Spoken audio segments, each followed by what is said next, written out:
금융감독원, 금감원의 산하기관이죠. 금융정보분석원에서 저희 방송에서도 몇 번 여러분께 언급해 드렸습니다만 몇 번의 경고에도 불구하고 계속해서 영업을 또 했었나 봐요. 그래서 결국 16곳을 수사하기 시작했다라는 소식. 리플 투자자들은 또 어떤 마음을 가져야 되는지. 2022년 8월 19일 벌써 금요일입니다. 자, 오늘만 화이팅 하시고 화끈한 불금 불토 보내시면 되겠습니다. 자, 기사 소개하기 앞서서요. 자, 구독자 43,900명까지 왔습니다. 진심으로 감사의 말씀 드리겠습니다. 자, 멤버십 원하신 분들 있으시다면 하루에 100원으로 리플의 단기 방향을 기술적 지표로 예측해 볼 수 있겠습니다. Money Flow Relative Strength Index입니다. RSI의 업그레이드된 버전인 기술 지표인 Money Flow Index를 통해서 오늘의 방향 또는 48시간 전후의 방향을 같이 점쳐보시면 되겠습니다.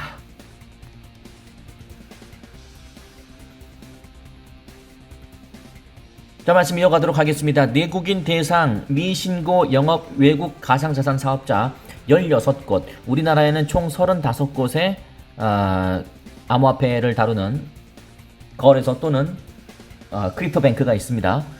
그 중에서 35곳이 아닌 곳은 이제 사실상 불법이나 다름없는데 경고에도 먹히지 않으니까 이제 수사에 착수했다 이야기입니다. 들어보세요. 금융정보분석원 내국인을 대상으로 우리나라 사람들을 대상으로 미신고 영업을 한 외국 가상자산 사업자 16곳을 특정금융거래정보법 특근법 위반 혐의로 특정금융거래정보법 특근법 위반 혐의로 수사기관에 통보했다고 18일 밝혔습니다. 그러니까 한 번은 경고를 줬는데 계속하고 있으니까 이제 수사하겠다 이 말입니다.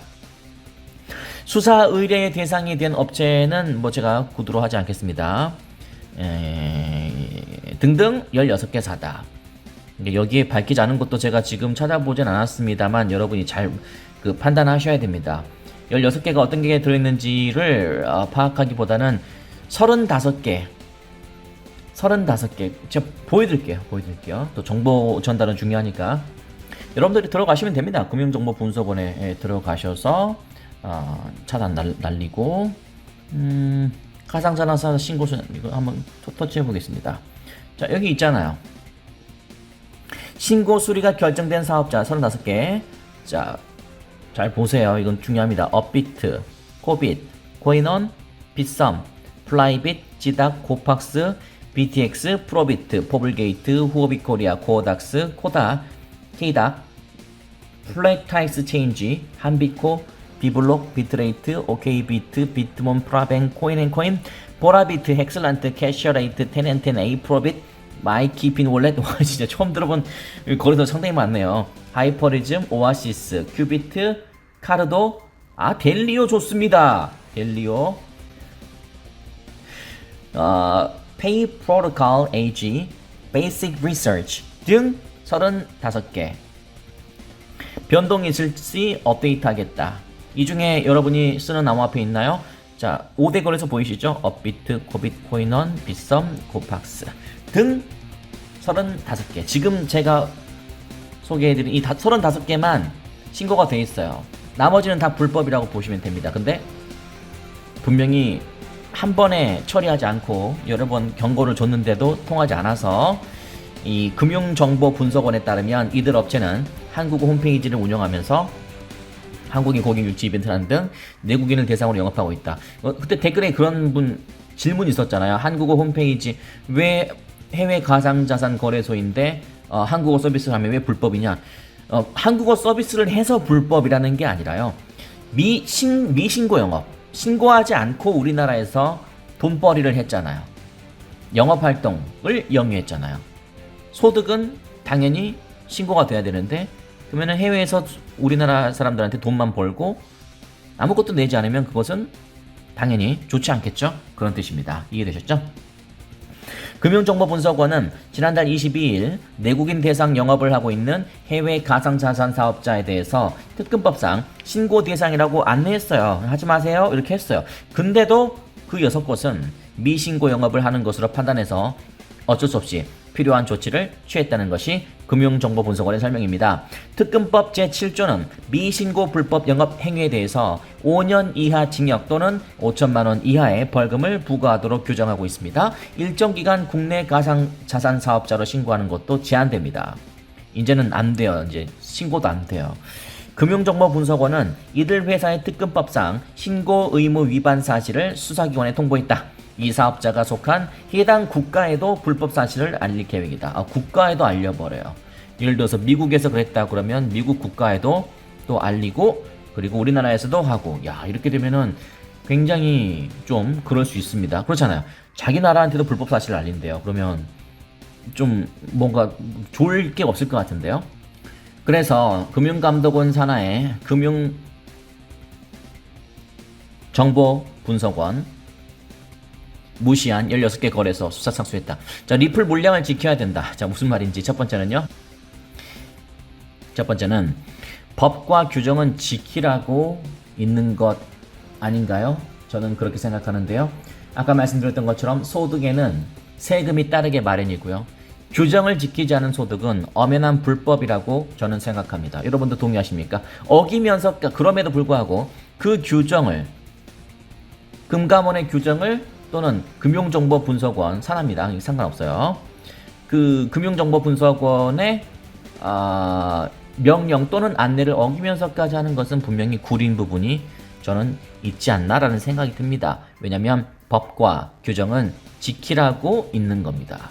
두 번째, 이것은 뭐 찬반이 있을 수 있겠습니다만 제가 생각했을 때는 암호화폐는 이제 엄연한 제도권에 들어온 그런 투자처이자 암호화폐라고 생각합니다. 왜냐하면 뭐 골드만삭스와 같은 기관에서도 관심을 보이고 있고, 그리고 여러분 아시는 것처럼 경제에 따라서 커플링, 동조화가 되고 있고, 그래서 예측 가능하고, 그리고 선물 거래는 비트코인 같은 선물 거래는 이제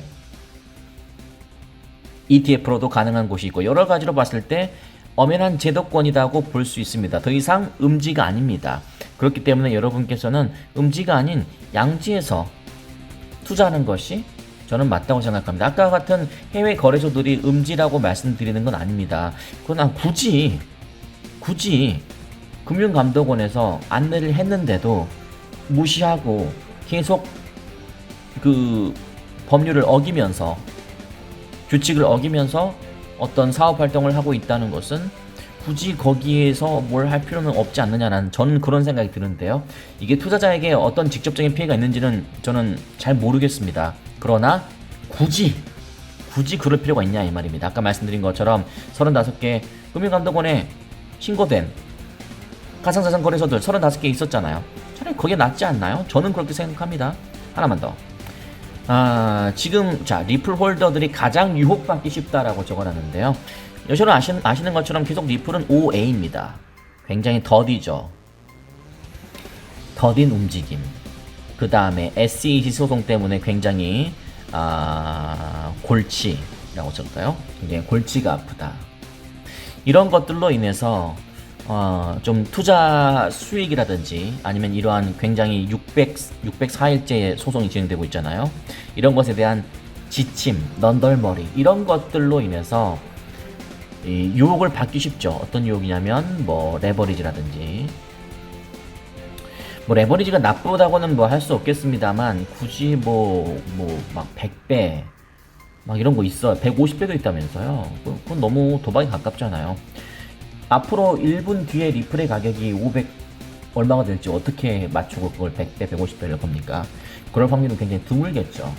그래서 이런 쪽에 좀 유혹을 받기가 쉽죠.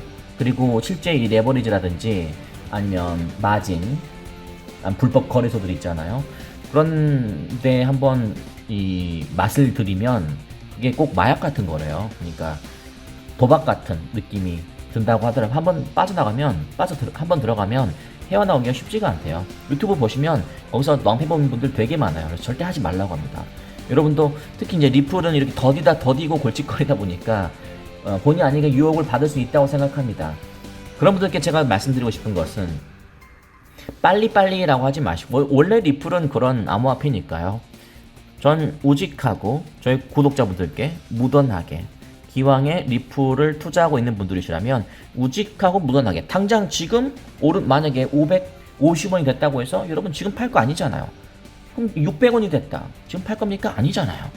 지금 당장 팔 게 아니고 우리는 궁극의 목표를 위해서 달려가고 있는 것이기 때문에 우직하고 무던하게 가는 것이 우리 저나 여러분 같은 리플 홀더들의 숙명이 아닌가라는 생각이 듭니다. 그렇기 때문에 물량을 지키는 것이 궁극의 또 길이 되지 않을까? 라는 생각이 듭니다. 금감원 경고 무시한 16개 해외 거래소 추사에 착수했다. 리플을 물량을 지켜야 된다. 첫 번째는요. 법과 규정은 지키라고 있는 것입니다. 우리나라에서는 엄연히 금융감독원에서 관리를 하고 있어요.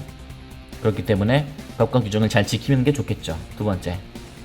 암호화폐는 엄연한 제도권에 들어왔다고 생각합니다. 양지에서 투자하시는 게 좋겠습니다. 하나만 더. 리플 홀더들이 가장 지금 분위기에서 유혹받기 쉬운데요. 자, 유혹을 뿌리치는 게 좋고요. 우직하고 무던하게 기왕 리플을 하실 거면 그렇게 하시고 너무나 답답하면 차라리 다른 암호화폐와 같이 하는 것이 차라리 낫지. 굳이 뭐 100배, 150배 레버리지는 저는 절대 추천하지 않습니다. 그리고 여러분께서도 아까 금융정보분석원 FIU입니다. 금융정보분석원에 들어가면 이 사이트에 나와 있으니까요.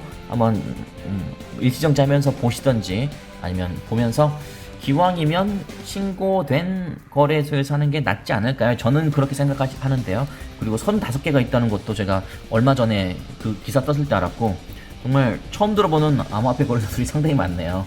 그러나 국내 가상자산 5대 거래소를 포함한 아니면 뭐 이런 것들은 좀 그나마 좀 안정권이죠 라는 생각이 듭니다. 나머지 것들은 여러분께서 직접 들어와 보셔서 금융정보분석원 보시면 도움 될 겁니다. 자, 여기까지만 하겠습니다. 여러분의 돈은 여러분이 지켜야 되고 여러분의 돈이기 때문에 여러분께서 판단해서 여러분의 손가락으로 매수 매도 또는 여러분의 손가락으로 스테이킹, 여러분의 손가락으로 그런 크립토뱅크를 활용하는 것이 최고의 여러분의 안전 자산을 지키는 방법이다 라고 말씀드리겠습니다. 구독과 좋아요는 저희 채널 큰 힘이 되니까요. 정중히 부탁드립니다. 멤버십 원하시는 분들 하루에 100원으로 누구나 48시간 전후에 단기 움직임을 알 수 있습니다. 리플 투자자분들은 언제든지 환영하겠습니다. 그러면 저희는 잠시 후에 10시 30분 방송 때 아닙니다. 12시 방송 때 오늘 제가 좀 일정이 있어서 언제 할지 제가 좀 시간 좀 보고 말씀드리겠습니다. 여기까지만 하겠습니다. 좋은 아침입니다.